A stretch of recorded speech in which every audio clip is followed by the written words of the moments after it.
Kabajamtoota daawwattoota miidiyaa wiirtuu mana keessan teessanii daawwachaa kan jirtan miidiyaa wiirtuurraa qophii ogbarruuti. Qophii ogbarruu keenyaarraatiin keessummaa barreessaa akkasumas waloo tokko qabannee isinii dhiyaanneerra.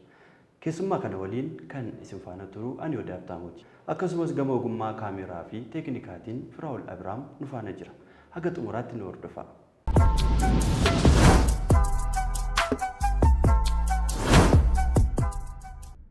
Tolega bilisummaa bagana gaanafte. Ayyee isinillee bagana gaanna eegdanii. Bilisummaani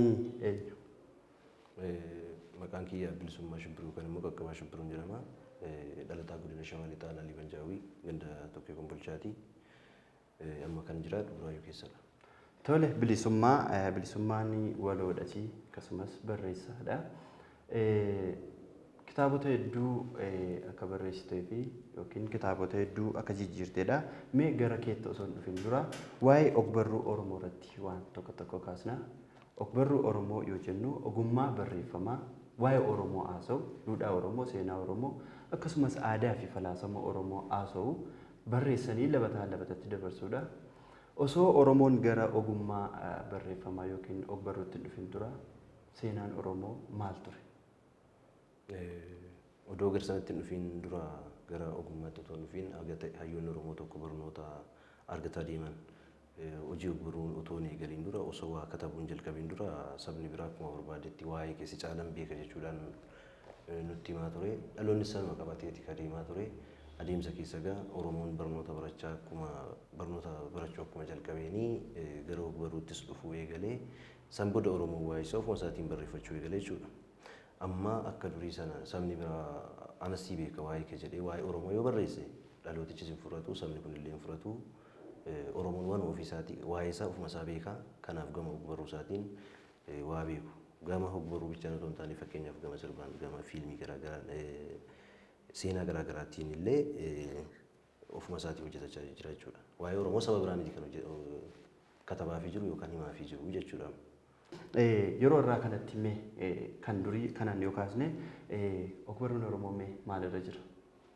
Bifa duriitiin wal bira qabnee yoo ilaalle amma haala gaariirra jira. Akkatu beektu Oromoon waa'ee isaa seenaa isaa baruudhaaf fakkeenyaaf dhaloonni seenaa kun seenaa kiyya seenaa saboota kiyya gootota Oromoo turanii Oromoon dur maal ture jedhee baruu yoo barbaade kan sabni biraa anatu Oromoodhaaf beeka jedhee barreessee iyyaafachuun qabu kanuma isaa fuudhee dubbisaa jechuudha. Amma akka beekamu miidiyaan illee tolleera seenessi garaagaraa fakkeenyaaf dookimentariin garaagaraa ni hojjetama weelluun illee jira. Kanaafi sa'aatii amma kanatti ogbarruun Oromoo waanuma gaariirra jira. Bifa kana yoo itti fufe immoo iddoo guddaa ni ga'a jedhee nabdadha gama kiyyaa. Mee ogbarruun Oromoo osoo hin eegalletee maaltu ta'a ture jettee tilmaamtameeti akka barreessaa tokkotti? Otoo hin eegalle ta'e otoo Oromoon barnoota barachuu bara yeruma barfateera ta'e hamma haga har'aa hin eegalle ta'e waa'ee Oromoo nama biraatu itti hima akkuma sila kaasee waanuma sabni biraa Oromoon barkanadha jedheedha fudhannee deemna jechuudha. Somba nama biraatiin harganaa jiraanna jechuudha amma irratti sila. Garuu galata hayyoota keenya baay'ee lubbuu isaanii aarsaa godhanii qubee afaan Oromoo nu biraan ga'anii kanneen akka Hayilee Fidaafaa, Sheek Bakirii Saabaloofaatiif galannaa ta'uchaa har'a gaa sa'aatii sirriirra jirra. Waa'ee keenya kasabni biraa barreesse dhaggeeffanna ta'uu hin taane kasabni biraa nutti himeen dhugaadha jennee mataa raasnee fudhannee deemna ta'uu hin taane kan mataa keenya waan beeknu katabanna waan qabnu katabanna dhugaa jiru katabnee lafaa qabna isa sanatti gargaaramaa jirra jechuudha. Akkas ture. Tole baay'ee gaariidha. Warroonni ammatti kaaste hayyoonni Oromoo warra akka Bakarii Sabaloofaa lakki Oromoon isa isin jettan sana miti maqaa isin moggaastan sana miti jechuudhaani waa'ee Oromoo kana immoo dhaloota biraa nama biraa barsiisuudhaaf qubee mataa isaanii bocuudhaaf yaalii gochaa turanii aarsaa hedduu kaffalanii biyyarraa baqatanii gama miidiyaatiin waa'ee Oromoo kana deebisanii Oromattis ta'e Oromootti himuudhaaf Oromoo dadammaqsuuf aarsaa guddaa kaffalaniiru. Barreessitoonni hedduun waa'ee Oromoo kanaaf jireenya dhuunfaa isaanii dhiisanii waa'ee Oromoof jireenya Oromoof jiraachaa turaniiru. Galanni isaaniif haa ta'u jenna. Dhaloota har'aa jiru kana anaafsis kan oomishe isaan jechuu dandeenya. Nuti warra qubeedha. Qubee kanaaf jecha immoo aarsaa dhiigaaf lafee lubbuu hedduutu itti ba'ee isaaniin guddaa galateeffata. Mee barreessitoonni gara jalqabaarra jiranii kitaaba bu'uura maaltu ta'eef jettee yaaddamu fakkeenyaaf barreessaan asoosamaa tokko asoosamaa kan barreesse kan duraa tokko irraa ilaalee kitaaba barreessa sanuma bu'uura godhachuudhaan garuu yaada ofii isaatiin miidhagsuudhaa fi kan ofii isaa sana daandii godhate irra deemuu danda'a ta'a. Barreessitoonni warra hangafaa sanaafoo maaltu karaa saaqeef jettee yaadda? An akka yaadutti namni kitaaba barreessu nama dubbisudha beektee tarii akka inni tilmaamutti gaa amma fakkeenyaaf warreen akka Jiinisaa Boqotuu, Gaaddisaa Birruu barreessaa kitaaba Kuusaa Gadoo? Gaaddisaa Birruu? Kuusaa Gadoo fa'aa Burreen Buufata Komtii isaan akkas akkasii amma kitaaba sana yoo laalte istaandardii kitaabni sun yeroo sana ittiin barraa'een har'a kitaabni bira barraa'allee hin jiru asoosamuun akka kana Kitaabota jaboo. hin jiru. Tarii amma kitaaba sana gaafa laaltu namni kun kitaaba baay'ee dubbisuurraan kan ka'edha. Tarii kitaabuma afaan Amaariffaa yookaan afaan Ingiliffaa afaan biraa dubbisaniitu sanarra gaan ta'uu danda'a. Tarii immoo kennaa waa barreessuu uumamaan qabu jedhee yaada. Amma yoo laalte warra akka kitaabilee warra akka Gurraacha Abbayyaa Hawwiifaa yoo laalte amma baay'ee gaara sanatti fannifamanii jiru. Amma si ana akka sanatti istaandardii sanaan kitaaba biraa barreessuudhaaf baay'ee yeroo dheeraa namatti fudhata bartee. Sanii fi san dura amma kitaabni afaan Oromoo baay'een illee hin turre waa dubbisuurraan kitaaba yookaan afaan Ingiliffaa ta'uu danda'a afaan Amaariffaa asoosamoota bira kan sabni biraa barreesse sanallee dubbisuu ta'a. Gaafa kitaaba sana laaltu amma namoonni sun kitaaba sana katabuu isaanii dura kitaaba baay'ee akka isaan dubbisan wayii hubatta bartee akka kana natti fakkaata sana bu'uura ta'eef natti fakkaata. Eeyyeen akkuma ati iyyuu kaaste barreessitoonni hedduun warra intarnaashinaal awutar jedhamanii barreessitoonni addunyaa beekamoon illee yeroo baay'ee ka'umsi isaanii hawaasa keessa jiraatan irraati. Kanaaf mee bilisummaan kitaabota hiikaa kitaabota afaan biroorraa gara afaan Oromootti hiikaa akkati kitaabota biroo kana hiiktuuf maaltu si kakaase? Fakkeenyaaf amma dura afaan hiikuu kan jalqabe illee kitaaba Oshoo irrattidha.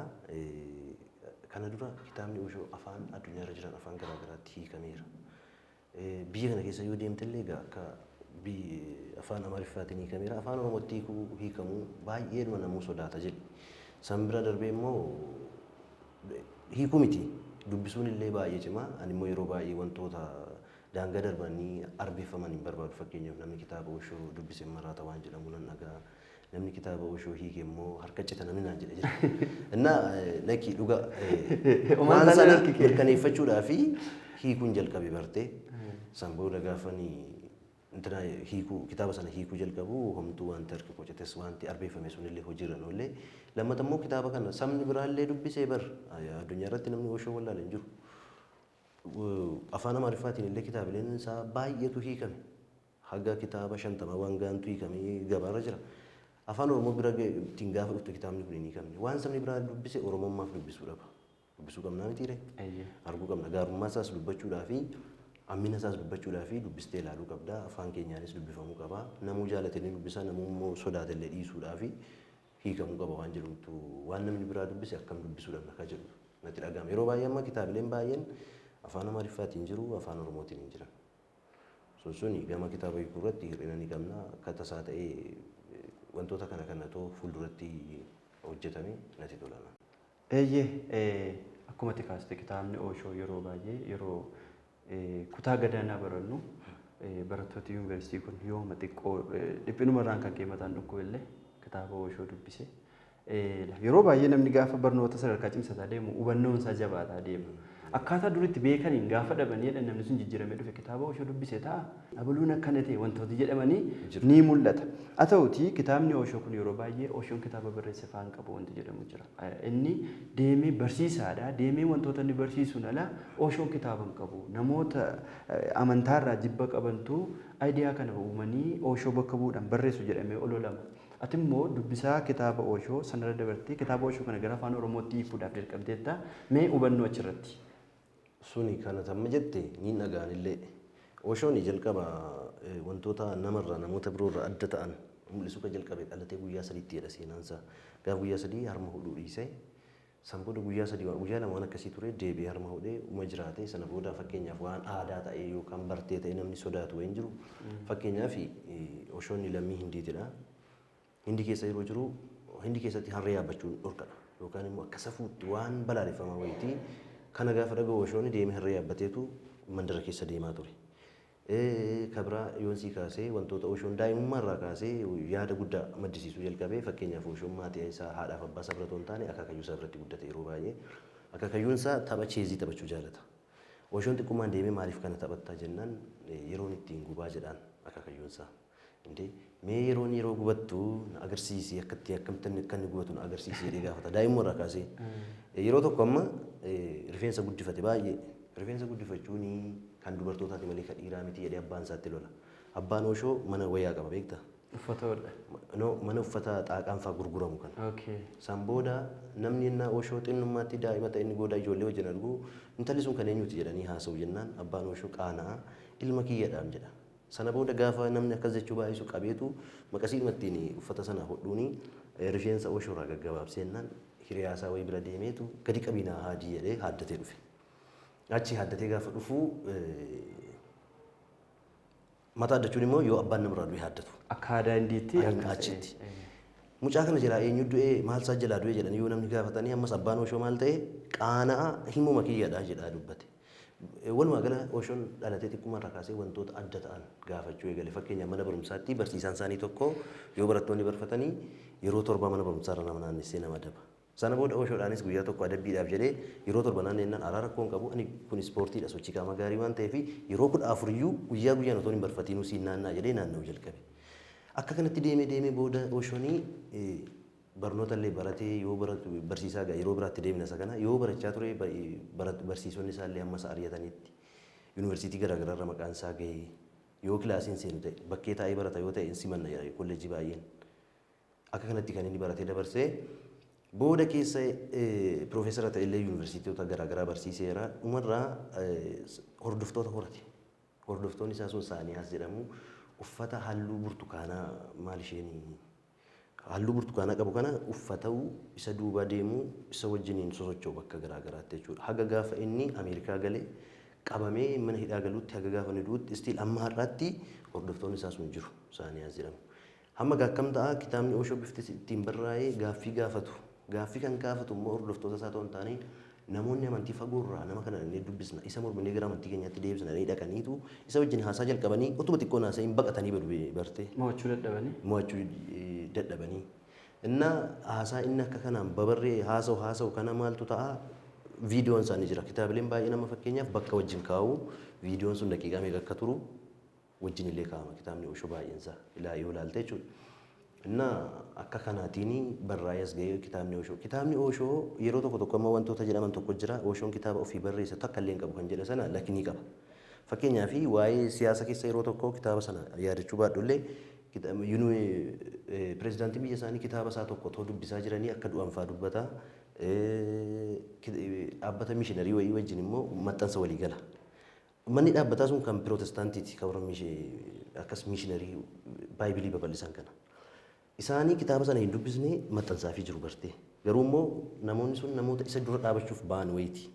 Maxxansanii booda keessa maal ta'an beektee kitaaba sana gaafa dubbisanii ilaalan waan isaan mormu waan ta'eef kitaaba sana deebisanii bitanii illee haga gubuutti yaadan gabaarraa barbaadan jechuudha. Kanaaf Oshoon kitaaba ofii isaas barreesse qaba. Kaansaa garuu Saaniyaasota isaa sanatu viidiyoo isaa sana isaan haasaa godhe funaananii barreessanii bifa kitaabaan kaa'anii jechuudha. Eeyyan bilisummaan yeroo baay'ee sooshaal miidiyaa kanarratti wanti ka'u kitaabni Oshoo kun yookiin falaasamni Oshoo kun waaqaan kan walitti nama buusudha kanneen jedhan jiru. Kitaabni waaqaan walitti nama buusu falaasamni isaa kara bade kana hiikuuf maaliif barbaachisa? Kitaabonni Oromoo fayyadan hin jiranii jireenya Oromootiin hidhata qabanii jijjiirama ogbarruu Oromootiifis ta'e waa'ee Oromoo yookiin dargaggoota lafaa dhufaa Oromoo kana jijjiiruu danda'anii karaa qabsiisuu danda'an osoo jiru Oshoo hiikuudhaaf maaliif barbaachisa jedhanii namoonni komis irratti kaasan kallattiidhumaan aanillee naquunnamanii nama akkas jedhamu beektaa kitaaba sana hiikuun maaliif barbaachise maaf hin gorsitan kan jedhanii sooshaal miidiyaa irratti barreeffamoota garaagaraa keessaa wayitatti kitaaba sana itti bara tokko dura natti fakkaata. Ololli kun kaa ture mee isaaniif deebii akkamii kennuu dandeessa? Kitaabni Oshoo akkatti namni hubate miti siin jedheera. Waaqa wajjin wal nama lolchiisa waan jiru fakkeenyaaf nama danuusaa dubbise haga naannoo toora kitaaba 15 ol dubbise kitaaba Oshoo garuu waaqa wajjin inni wanti walitti na buusu hin jiru. Kitaabni Oshoo immoo Oshoon yeroo hunda waaqa mormaa jedhu amma Oshoon maal jedha beektaa jechi waaqayyoon ibsuu yoo jiraate jecha jaalala jedhudha jedha. Sii galee wanta gaarii qofa jira waaqayyoon qofa jira sii oliinis mootummaa waaqayyoo jannataanis seexanaan immoo sammuu namaatu uumeedha Oshoon. Oshoon nama bayi waaqayyootti dhukaasiin jedhu bar sii galeera. Nama fakkeenyaaf yeroo tokko tokko amma Oshoon maal jedhaa namoonni Pirootestaantii ta'an Oshoon Yesuus Kiristoosiin ni balaaleffataa. Kanaafiyyuu nuti kitaaba Oshoo dubbisuun barbaannu akka dubbifamu illee feenuu jedhu. Akkati jette Feesbuukiidhaan yoo naa barreeffamu even namni na reebuudhaaf illee haal duree tokko tokko mijeeffatanii kun nameera. Maal jedha Oshoon Yesuus Kiristoosii waa namaa kennuu irratti eenyumaa olidhaa jedha. Even haga foon koo nyaadhaa dhiiga koo illee dhugaa jedhutti kenneera. Yeroo waa namaa kennitan akkasaa kanatti waan qabdan hunda namaa gadhiisaa jedha. Sii galeera. Innaa Oshoon waaqayyoon ni mormasa jedhu ani amma akkamitti akka namni hubatudha malee amma sitti mera miti waa'ee Oshoo dhagaanii odeessa malee namni dubbisee odeessa hin jiru baay'eensa. Uma dhaga'u waa wayii dhufanii odeessu. Sii galee inni 666 akka jedhan illee ni jira. Oshoon amma amantiinsa maal irratti xiyyeeffata? Waan kun afaan Oromoo maal qabama militeetiin kun callisanii yaaduudha. Waan akkasitti amana malee Oshoon amantaa kamiyyuu sin deeggarsiisu. Waaqa wajjin immoo tuttuqqaa akkas maraa hin qabu. Fakkeenyaaf akkatti inni fakkii amma maal jedha Oshoon ani jedha. Rasaasa Nabiyyuu Muhammadii fi Yesuus Kiristoos qawwee Yesuus Kiristoosii fi kan Nabiyyuu Muhammadiin fayyadamadha. Rasaasa garuu kan kiyyan itti galfadhaan. Sii galee Qawween garuu kan isaaniidha. Qawwee kanuma isaanii fayyadama. Rasaasa garuu kan kiyyan itti galfadhaan. Malee amma addatti bahee kana jedhee Waaqayyo akkasidha. Waaqayyo jedhee isaa salphisu amma matti hin argin hin jira beektaa. Inumaayyuu maal jedha beektaa keessa keessan duwwaa godha gaaf sana maal ta'a Waaqayyoon isin keessa akka deddeemuuf jedha Oshoon. Anama fakkeenyaaf hordofaa amantaa waaqeffannaati Waaqayyo tokkicha akka jiru ni naman akka amantaa waaqeffannaatti illee waan ani Oshoo dubbiseef immoo Waaqayyo wajjin lolan qaban. Sii gala miti. Kanaafi Oshoo dubbifamuu qaba maaliif waa hunda dubbisuu qabna bar sii galam gara kitaaba afaan Amaariffaa yoo deemte amma seenaan taphattoota kubbaa miilaa tokko tokko barraa'ee jira. Kitaaba tokko amma yeroo tokko maamilaan qaba gullalleedha bitachuu deemeen kitaaba waa'ee seenaa nacci shunkurtii waa'ee shunkurtii adii qullubbii adii kanaa jechuudha. Kitaaba guddaa tokko argee waan qullubbii adii bicha qullubbii adii nuti akka intinaatti yaadnu akka waan xiqqaa wayiitti yaadnu jechuudha. Gara keenyaan hir'inni kanaan ni jira dubbisuu qabna waan hundaafuu jaalachuufis dubbista jibbuufis ni dubbista. Otoo dubbisiin garuu yookaan jaalachuu kan jibbuu hin dandeessu. Kanaaf inni gara hiikuutti kakaasee kitaabichi hubannaa namaati malee waanuma Waaqayyo wajjinis wal si lolchiisu miti waan fuudhee daandiirra nama oofu miti. Anamma kan mammaatti biyya kana keessatti nama falaasama Oshoo hordofu nama tokko na argee mucaa Finfinnee kana keessa jiraata. Bakka balfitti gatame wayii deemee qulqulleeffatee achi keessa jiraata beektee mucaan kun. Even amma Oshoon maal jedhaa iddirii mootummaa amantii gaa'illi nama koloneessuudha. Mucaan sun amma wantoota kanarraa walaba ta'ee nama jiraatudha. Finfinnee kana keessa jiraata mucaa Leemboo jedhama. Leemboo waan akkasii maqaan isaa yoo gurgurbaadha. Kanaafi namni kitaaba Oshoo dubbisee hojiirra oolche yoo jiraate ni maraata ta'uu hin taane wantoota sirreeffachuu qabu. Fakkeenyaaf amma Falaasama sana hordofaa jechuudha. hamma ta'e hordofaa malee namni maraatee erbee baatee deemu rakkoo biraati. Kanaaf akka kanatti hubadhanii. Daawwattoota keenyaa turtii bilisummaa shibbiruu waliin gochaa turretti irraa akka hubatte irraa akka barattan abdiin qaba. Ammas waliin dubbiin barreessaa kana waliin gochaa jirru akkuma itti fufetti jira nu faana tura. Bilisummaan yeroo baay'ee kitaabota hedduu akka dubbisu barreessitoota yookiin dubbistoota hedduuf illee akka fakkeenya ta'u naasa'ama. Yeroo isaa hedduu dubbisuu irratti akka dabarsuun fakkeenyummaa gaarii akka qabudha. Mee yeroo hedduu ni dubbista torbanitti immoo ji'atti immoo guyyaatti immoo mee kitaabota akkamiis immoo dubbisuu jaallatta? Gama sanaan yeroo baay'ee maaltu jira beektaa kitaaba kan dubbistuuf ofii kee jettee dubbista. Namni wayii ilaalee innis kitaaba 50 dubbisa 60 dubbisa akkasiin jedhu otoo hin taane ofii kee jijjiirachuu fi ofii kee of jijjiiruu fi haasaati haasoftutti immoo roga gaarii tolfachuu jettee dubbista bartee gaaf sana tarii namni biraa namni ilaaluu fi fakkeenya ta'uu dandeessa. Anamma kitaaba 50 dubbisa 60 dubbisa jedhee himachuu hin danda'u hin fedhu beektaa. Kitaaba 3 illee dubbisa jedhee himachuu hin fedhu maaliif baay'een namoota keenya amma gaafa kitaaba dubbisuu jalqaban yookaan barreessuu jalqaban maaltu dhufaa akka waan nama caalaa jiranitti namummaadhaan sanitti waan deemamuu fi ni dubbisa dhugaadhuma dubbachuuf taanaan mana kiyyaatii bakka dubbisaa kanuma mataa kiyyaa qabaa kitaabilee na barbaachisan nan bitadha olan keewwadha yeroo maallaqa argadhu olan keewwadha yeroo boqonnaa kootii yeroo hunda toon dubbisaan dabarsee natti tola. Yeroo baay'ee akkam ta'a beektaa amma karaa too deemtu warra adii yoo ilaalte amma yeroo isaanii qusachuu jecha nyaatallee waan dhugamtu wayii xuuxamtu wayii xuuxaa daandiirra deemu. Haga taa'anii daqiiqaa 30 nyaata ajajatanii eeggatan maal ta'a hojii isaanii sana jalaa barfata waan ta'eef nyaata isaanii pilaas deemsa yeroo tokko isaatii wal fakkaataa fayyadamu. Haga taaksii eeggatanitti gaazexaa dubbisu. Taaksii keessa yoo ta'an gaazexaa dubbisu. Biyya kanatti garuu yoo takkatti dubbisaa deemte fakkartuu si jedhu beektaa. Yoo amma fakkeenyaaf lafa bunaa dhaqxee teesse yookaan tokko si harkaa fuudhee ilaaleetu fuula lama dubbisee sarara lama dubbisee kitaaba gaariidha. kitaaba nama barsiisudha sitti deebisa. Yookaan immoo inni kitaaba baatee naanna'a maal akkasiin jedha malee odoo naa danda'ame korojoo tolfadhe illee baadhee deeme natti tola. Maaliif kitaabilee dubbisuu baay'ee jaalladha. Keessumaa asoosamni natti tola. Falaasamni immoo hunda caala natti tola. Falaasama asoosama seenaa baay'ee jaalladha. Kitaabilee walaloolee baay'ee of harkaa qaba manaallee dubbisuullee baay'ee jaalladha. Gaaffii kana kan isii kaasef namni osoo kitaabota hin dubbisin gara barreessuutti yoo dhufe wanti inni barreessee hawaasaan ga'u sun ammaan bilchina qaba ammaan barsiisa hubachiisa kan jedhu gaaffii namatti kaasuu waan maluu fi bilisummaan osoo kitaaba hin dubbisin kitaabota kana hin hiikne. Osoo dubbannu kitaabonni ati hiikte kun afaan maalirraati? Afaan Ingiliffaa moo afaan Amaararraa kan barreeffamanidha? Kan duranaa kaaftee fi namni dubbisee ka'eetii waa katabutti kan dhufu bartee odoon dubbisiin lafuma kaatee gara kitaaba barreessuutti yoo seente mata dureellee kan nama wajjin wal seera fakkaachuu danda'a. Ati maaliif seenaa kitaaba wayii mata dureen akkas jedhamu quban qabdu jechuudha. Saniif garuu gaafa dubbisaa deemtu jechoota haaraallee argattaa, wantoota gaggaariillee argattaa, yaadaallee bilchaataa taata beektaa. Amma anumti mataa kiyya irratti naannoo bara 2000 kitaaban barreesse har'a gaafan iddan kitaabilee baay'ee dubbise illee gaafan deebi'ee ilaalu otoo sirriitti kitaaban dubbisii waa katabuudhaaf ariifachuun balaa akka qabu ofuma kiyyarraa bareera. Kanaaf baay'ee dubbisteetu baay'ee barreessita. Kitaaba tokko hammuma eegali ka jedhu Inseenee Makuraatii kee namichi barreessaan kitaaba sanaa maal jedhee kitaabni koo kun bu'aa kitaabilee baay'een dubbiseetedha. Kitaabni kun tokkittiin bu'aa kitaaba baay'ee dubbisuu kiyyaati jedhe. Siigalee kitaaba baay'ee dubbistaa yeroo isin jedhu immoo kitaaba sanarraa fuffunaantee fiddatoo jechuu otoo hin taane sadarkaa yaadaatti bal'achuu gabbifachuuf. Kana kitaabileen ani hiikuu fedhu fakkeenyaaf gaafan hiikuuf yaadu yoo waan kun ni fayyada jedhe yoo waan baay'ee natti toledha. Amma kitaaba Oshoo baay'ee isaa biyya kana keessa kanan argadhee afaan Amaariffaatii ama Ingiliffa sanarraa afaan Amaariffaas waan baay'ee naaf salphatu malan godha wal biran qabadha. Bakka isaan dagatanitti ittan godha. Amma fakkeenyaaf yeroo baay'ee gaafa warri kitaaba Oshoo hiikanii boqonnaa tokko fa'aa keessaa hambisu. Yookaan paaraagiraafii wayii fa'aa keessaa hafa argaan jira. Ishee sana ittan guutan immoo wal bira qabadhee. Lamaan isaa wal bira qabdee. Wal biran qabadhaa ishee isaan dhiisan sana immoo ittuman deebisa. Amma mata duree fa'aa akka itti achirra jiruu fi isaan fidanii ittiin hiikan garaagar ta'a bartee. Mata duree isaa isuma sirrii isaan dhaqee barbaaddadhaa yookaan yuunitii tokko isa kanaa laalladheen bifa yuunitii sanaatiin dhaqee googiliirraa barbaaddadhaa eddan sana buufadhee booddee maalan godhaa mata duree isuma kan kitaaba sanaan gochuu yaadaa jechuudha. Kan yeroo darbe hiikamellee isuma daayiriktii afaan Amaariffaarra jiruudha kanan fayyadamee akka kanaatti fayyadamaa jechuudha yeroo baay'ee. Tole, mee jalqaba irratti osoo kitaabota hiikuun jalqabin dura kitaabni ati barreessite jira? Ni jira bara 2012 keessa kitaaba Kuusaa Walaloo Dhaddacha Sobaa jedhu maxxansee aga ta'e dubbistoota bira gaheera. Eddasii immoo sila akkanaa kaastee waa'een Oshoo kun baay'ee sodaatama bartee.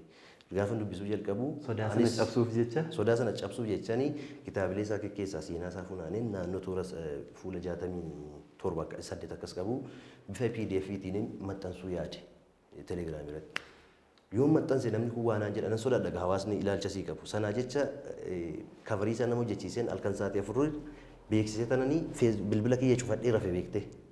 Ganama yoon ka'uu keessaan dhufanii dafiinuu ergii maal waan akkasii eegalan.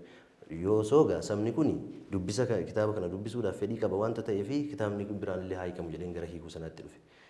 Kana telegiraamiidhaan maxxanee jira bifa PDF'tiin kitaaba asoo gabaabduu qabdu waan qoosaa gaggabaaboo of keessaa qabanii isas toora bara 2014 keessaa kananii gama PDF'tiin maxxansee jechuudha.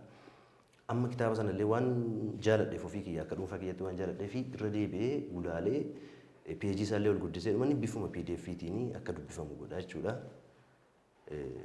Isaan sana jira san dura. Tole, mee kitaabotni yeroo baay'ee kitaabota jijjiiruu irratti namoonni hirmaatanii baay'inaan kan mul'atan Inseenee Makuriyaa fi Eebbisaa Baayisaati.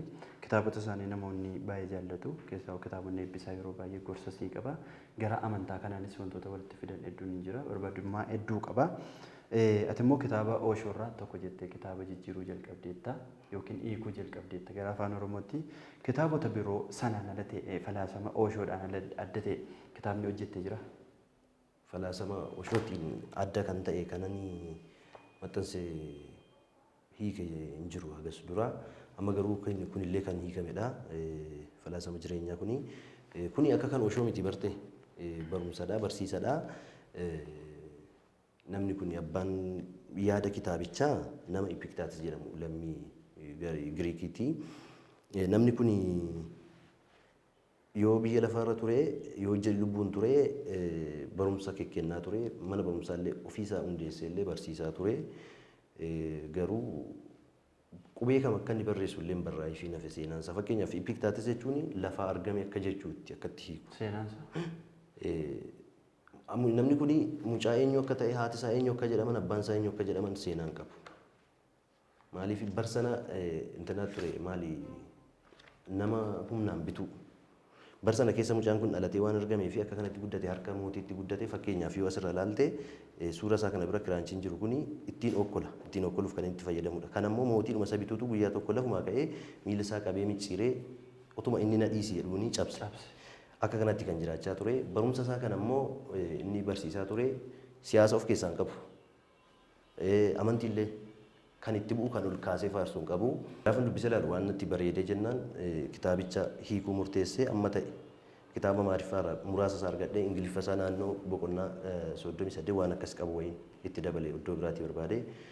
Gatii maxxansaa qaala'ee waan jiruuf xiqqeessuu murteessee malee kitaabni isaa yoo amma googiliirra barbaadde ciccitanii baay'een isaanii jiru jechuudha. Yeroo agamiisitti fudhatame kitaaba kana eegtee dura akka tasaa ta'e amaariffa isaan argadhee dubbisee gaafa laalu baay'ee natti tole.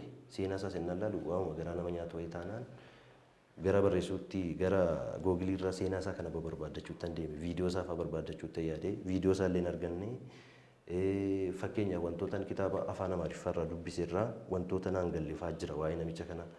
Qubee kam akka inni barreessu mallattoon harka isaatii wanti tokko wanti murteessan raagaan hin jiru nama waan jalaa dhokataa ture bartee nama dararamaa ture garba ture namaaf bitamee ture achuma jala taa'ee carraa barnootaa argannaan amma ta'e edda sana booda barsiisuu deemee gaafan sana ilaalee walitti fuffunaannadhee yoo xiqqaatee haga waggaa tokko na fudhateera. Maaliif nan barbaada jedhee kitaaba biraarraallee argadhee amma ta'e seenaa isaa waa xiqqoo tokko kitaaba isa amaariffa siin jedheen ala googiliirra taa'een ala immoo kitaaba dhimma falaasamaa fi namoota akkas falaasama barsiisan kanaa ilaallatu kitaaba biraa gaafan argadhu achirraallee waa xiqqoon argadhe. Akkuma kitaaba kanaa kitaaba biraa argadhaa illee barbaadaan ture. Hammarraallee barbaadaan jira kitaaba waan namicha kanaa qabu. Maaliif barumsa isaa baay'ee namatti tola. Haalli ittiin inni wantoota garaagaraa ibsu waan na gammachiisee fi gara hiikuu sanitti dhufee jechuudha. Tole gara xumuraatti itti deebina. Mee kitaabonni afaan Oromootiin hedduun barreeffamaa jiru. Keessaa waggoota 7 waggoota 10 asitti kitaabota hedduun kitaabonni asoosamaa fi kitaabonni walaloo. Kitaabonni kun yeroo baay'ee mata dureen isaanii yeroo itti wal fakkaatu jira. Haalli sirna qubeessuu isaanii qulqullina irratti hanqina qaba jedhanii komatamu. Hangi dubbisaan immoo kan duraanii caalaa irrataa dhufeera. Lakki kitaabonni yeroo ammaa kun ala bareedu malee keessi isaanii cimina hin qaban jedhanii komii yeroo hundaa kaasa. Dhimma kana ilaalchiseeti mee maal jetta yaada kanarratti?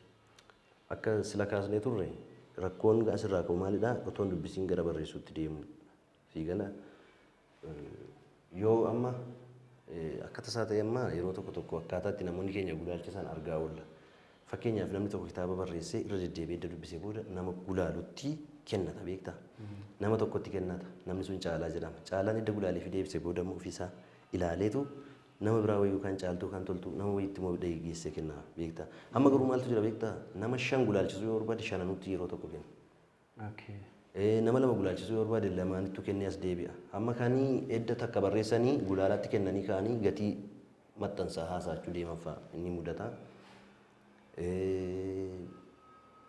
Wal quba qabaachuu dhabuudha gamuudha nama gaafachuu yeroo baay'ee namni keenya sadarkaa kitaabaatti miti utuma daandii deemtu karaa yoo seerkaa bade karaa nama gaafachuu irra jooraa oolta amaleeffannaa wayii qabna gaafachuun akka waan wallaalummaa ta'e itti furan gaafachuun garuu wallaalummaa miti baruudhaa fi dabalataa baruudhaaf qabsooti gootu beektee waa gaafachuun sansan irraa kan ka'edha jedheen yaadanii akkuma kana immoo maal ta'eera dubbisaan immoo asii gadi bu'aa deeme beektaa amma sila sii kaaseera warra akka kitaabilee warra akka hawwii godaannisa gurraacha abbayyaa kuusaa gadoo dhaamsabbaa burreen bifa tokko miti isaan kun amma akkam ta'an beektaa baay'ee ol kaanii fannifaman lafa isaan istaandardii isaan irra jiran biraan kitaaba ga'uudhaaf baay'ee namatti cima baay'ee dubbisu baay'ee bilchaachuu namatti gaafata amma si'ana kitaaba har'a haasoftaa torbee booda baafta keessumaa kitaaba xiinsammuu amma ogummaa kee malee dhaqxee barreessita bakka namoo akkas ta'e fedhii qofaan barreessuu waan qabuu fi fedhuma qofa laalee kitaabatiin sammuu sadii lama yoo dubbise isaanuma akkas godhee dhaqxee barreessitaa jechuudha. Fe'ituma argachuudhaaf waa yookaan fudhatamatti argachuudhaaf. Sanarraa kan ka'edha kitaabni kun immoo qulqullina amma isaatii kanatti maaltu yaadame kitaaba barreessuu fi barreessaa jedhamu irratti xiyyeeffatame malee qulqullina kitaabaatii fi dubbistootaaf wanti yaadame hin jiru. Kitaabni sun maal barsiisa? Ergaa maal qaba? Irratti yaadame irratti hojjetamne waan jedhudha akka dhuunfaa keessatti kan qabu. Eeyyan akkuma xiqqaaste yeroo baay'ee irra deddeebiin ni mul'ata. Nama dandeettii garaa kaasuu qabu gulaalchisuun dirqama. Fakkeenyaaf dhimma wanta ati barreessite sanarratti nama hubannaa qabu, nama umuriidhaan deeme, nama barnootaan fagaate, nama achirratti immoo ogummaa sanarratti immoo jabina qabu tokko dhimma yaada isaa sana ergaa isaa sanarratti yoo gulaalchisanii nama gama og-barruutiin immoo seerluga afaanii irratti cimina qabu tokko immoo fakkeenyaaf qubguddeessaa, sirna tuqaalee, haalota barreeffamaa kanaa jechoota achi keessatti fayyadamanii fakkeenyaaf jechootuma afaan biraallee kallattumaan fudhannee yeroo itti barreessinu jira. Kitaabota biroorraallee akkuma jirutti mallattoo biraallee osoo hin fayyadamin kun yeroo itti seeraan nama adabsiisu jira. Baay'inaan wanta akkasii hin baratamne og-barruu keenya keessatti malee ati jecha nama tokkoo yookiin barreeffama yookiin paaraagiraafii tokko irratti fidattee as keessa kaa'uuf keenya tokko fiddee kaa'uuf yoo xiqqaate nama sana wabeeffachuu danda'uu qabda. Yookiin mallattoo waraabbii keessa kaa'uu qabda yookiin akkan kitaaba baluurraa fudhadhettee jechuu danda'uu qabda. Fuula wajjin illee. Yoo kana hin taane kallattumaan ati kitaaba nama sanaa fudhattee kan keerra godhatte yoo ta'e hannaan pilaajiyaarizimii jedhame seera og-barruutiin itti nama gaafachiisa. Kan ooluuf jecha namni barreessan duratti baay'ee kitaabota hedduu dubbisuu danda'u qaba. Erga dubbiseen booda wanta isa keessa jiru tokko barsiisuudhaa fi gorsuu karaa agarsiisuu danda'a wanta jedhu tokko wanta hubate tokko nama biraa hubachiisuudha miti kitaaba barreessuu jechuun gama sanarratti xiyyeeffatamee gama koominikeeshiniidhaan aadaa fi turizimiin waldaan barreessitoota Oromoo kallattii danda'ameen warri waalxina afaan waaltessuu osoo irratti hirmaatanii namoota ayyuu irratti hirmaachisanii kitaaba yeroo bara baraan jiraataa ta'e hojjetanii dhaloota kanatti jijjiiruun hin danda'ama. Yoo sagantaan dhaloota kana fudhatanii hundumtuu akka jaamaa harkisee isa deemu ta'uu isaati. Kana ooluudhaa fi gama kanaan kan huba jennaa aga danda'ame dhaloonni kun kitaaba kanarratti xiyyeeffachuu qaba. Xiyyeeffannoo guddaa hojiidha. Hojiin hojjetame sun immoo kitaabni kun namni irraa waa baratuudha. Hanga namni irraa hubatee yookiin waa barachuu hin dandeenyetti hiikan qabu. Biizinesii biraa hojjechuu wajjin. Yeroo itti jedhamullee jira.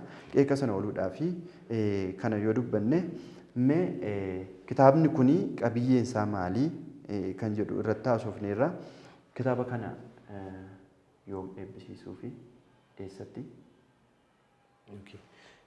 Qabiyyee isaa akkuma sila sii kaasee barsiisadha. Waa jireenya namaa akkaataatti namni jireenya mataa kee jiraatullee akkaataa hawaasa wajjin jiraatullee akkaataa namoota si miidhan wajjin illee akkaataatti jiraattu namoota gaarii wajjin namoota wajjiniini yeroo baay'ee kitaaba kana keessa wanta argu namoota balleessaa hojjetaniini ati balleessaa qabda jechuun baay'isinaa gorsaati deebisaa malee ati badii kana dalagde hattuudha jechuun baay'isinaadha.